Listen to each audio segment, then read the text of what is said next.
नमस्कार, मी संतोष सानप. मी आता जालन्यावरून निघालोय, पनवेलला चाललोय.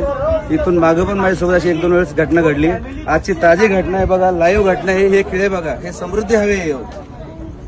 1 तास झाले पोलिसवाल्यांना फोन करतो. समोरच्या गाडीचे 4 टायर पंक्चर झालेत. पोलीसची मदत अजिबात होत नाही या रोडवरती. इथून मागे पण 2 वेळा, आता पण फॅमिली सोबत आहे. हे बघा, पूर्ण रस्ता जाम झाला. हे बघा, पोलीस इथे उभे. आता आलेत पोलीस. हे खेळ दाखव, सगळे दाखव खेळ. पूर्ण खेळून जाऊ दे. इकडे घे, इकडे.